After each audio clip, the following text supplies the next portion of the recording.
Next up, we have from the Graduate School of Education, someone who's very interested in, quote, how people learn things and what anyone can do to help. She's pioneered the work on critical exploration, the process of finding ways to draw learners into direct contact with the subject matter they are studying, and has founded Critical Explorers, a nonprofit to promote critical exploration. We are proud to welcome, speaking on confusion, play, and postponing certainty, a great inspiration of mine, Professor Eleanor Duckworth. Let's hear it for her.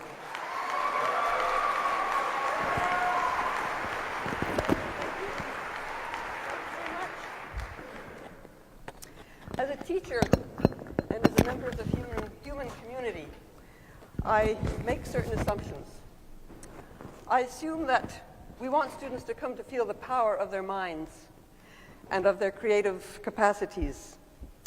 I assume we want students' understanding to be deep and confident and complex, and their means of expression to be varied and nuanced. I assume we want students to develop a sense of community responsibility, democratic commitment, and social justice.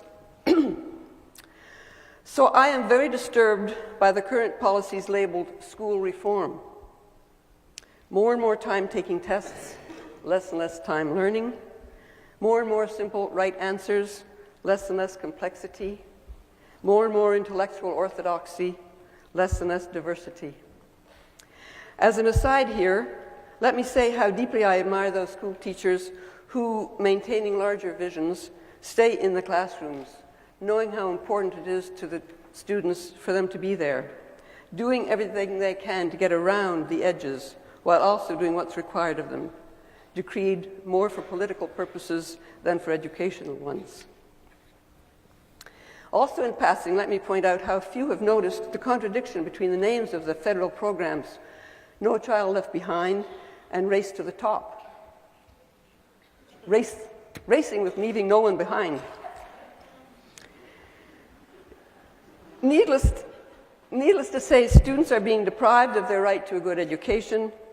I'd also like to say that teachers are being deprived, not only of their professional dignity, but for me, even more regrettable, of knowing the joy that their work could bring them. I want to talk about how teaching can be, and even now would be, if teachers were offered support, a lot of support, instead of a lot of constraints. My question over the years, first as a student of cognitive psychology and then as a student of teaching, as Pete has said, is how do people learn things and what can anyone do to help? And my title, Confusion, Play, and Postponing Certainty, names what I've learned are important characteristics of learning and teaching. I could have put figuring things out at the head of it all. The others derive from that starting point. And my subtitle is, If You're Lucky, You'll Get to Teach.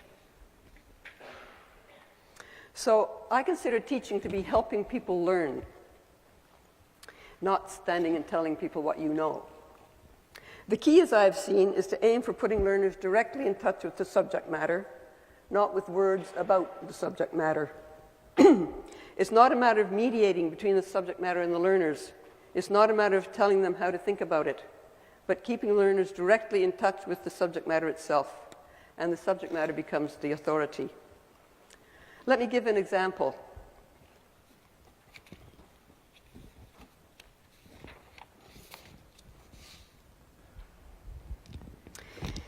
Lisa Schneier taught 9th grade English in a regular Boston high school. She's written about working on poetry for one 5-week period, studying 3 poems during that time. For 2/3 of the students, English was the second or third language.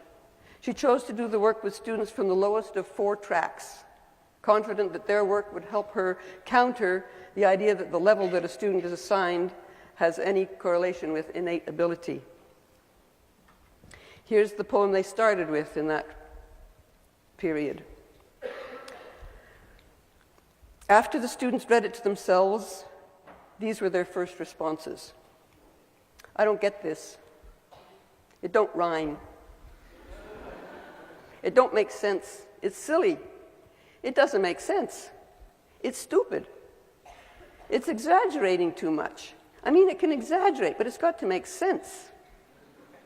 It's stupid. I don't know. I just don't like it. This would discourage most teachers. But Schneier writes, I felt we were on fertile ground. She had hoped that by violating their expectations of what language does, the poem would bring those expectations to light, and she had relied on that poem to do just that. And then to get the students moving on, she knew she needed to find something that did make sense to each of them, and again she relied on the poem. She asked the student to read it aloud, and that reading moved several of the students to a fuller realization of what seemed stupid to them. The poem had pieces that didn't connect with one another. One student said, the plot's supposed to be one main thing, but this stuff is separating. It's like different stuffs. She asked James to show her what the different pieces were for him, and he looked at the poem and then replied, like around the end, the starting, the middle, like everywhere, I don't know. And Schneier said, just show me one piece, and then what another piece is that doesn't go with it. And so they got started. Most of them found some cohesion up through You Wet Brown Bag of a Woman, and they started the hard job of pulling it all together.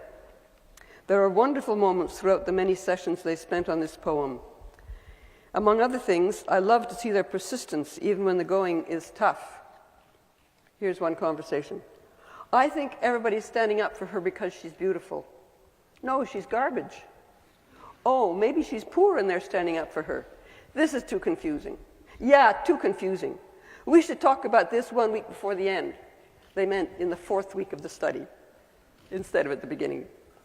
Later on, when we master it, when we get better at this, it's too hard to start with. And laughingly, one of them said, we should start with roses are red and violets are blue.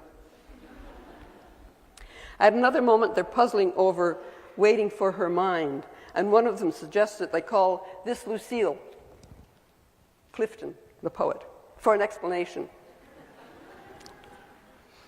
But a moment later, that thought is overtaken by Marco's astonishing statement, it doesn't have to be a woman or a man.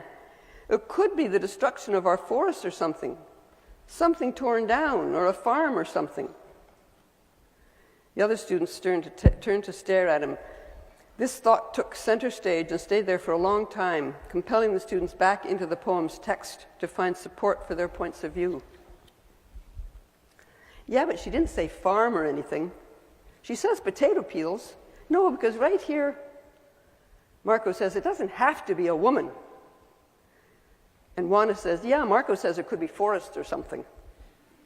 Well, it couldn't be, because when it says, when I watch you, you can't refer to a forest as like that, as it would if it be a person. That's too much exaggeration. They're watching the trees, and it says, waiting for your mind. And then Marco at one point shouts, no.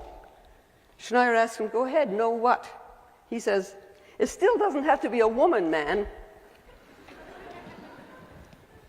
So this intense study of the poem goes on.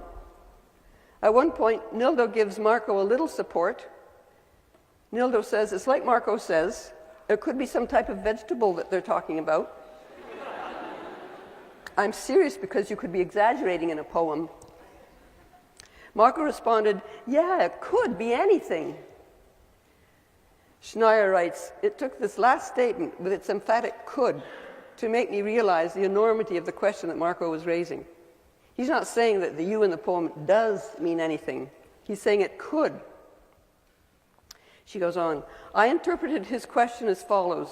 Once language moves beyond the boundaries of direct referring, once it becomes figurative, how do we secure its meaning? If it could mean anything, how do we determine what it does mean? The study kept going, but I'll stop here. I want to emphasize how the poem was the authority here, not the teacher. The teacher had hard work to do, but it wasn't the work of explaining her own ideas, or those of a textbook, or a curriculum, or the literary authorities. It was the work of keeping the students connected to the poem itself. She had faith in the power of a good poem, and she had faith in the power of her students' minds, and that double faith brought the students to the very heart of the matter, the very nature of poetic use of language. I also want to point out how deeply engrossed the students were. This is what is most powerful to me about this teaching. In my own teaching, we sometimes look at mirrors, the question being what we see in them when we're not looking at ourselves. Serious questions lead to experiments that have a very playful character, standing on tables to check out one idea, lying on the floor to demonstrate another. One of my favorite images from this work is from India, where to track the sight lines, in order to figure out the problem I had set, the women had taken off their long, beautiful scarves and tied them together, stretching from mirror to viewer and mirror to object. They were joyous about using their scarves this way, but the reason wasn't joy, it wasn't play, it was in order to figure out the mirrors. That was what was to hand.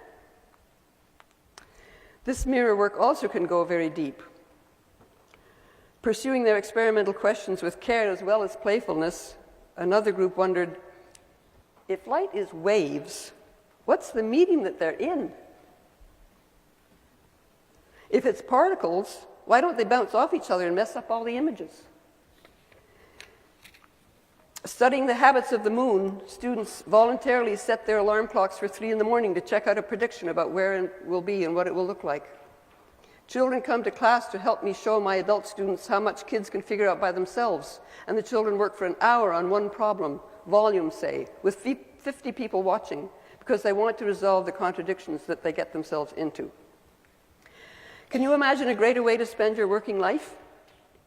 Drawing students into your subject matter, seeing what their ideas are, witnessing the struggles, the insights, the perseverance, the playfulness, often enriching your own point of view with theirs. It's engrossing and fascinating and exhilarating. I wish it for you, and I wish it for children and teachers in our schools right now. Thank you.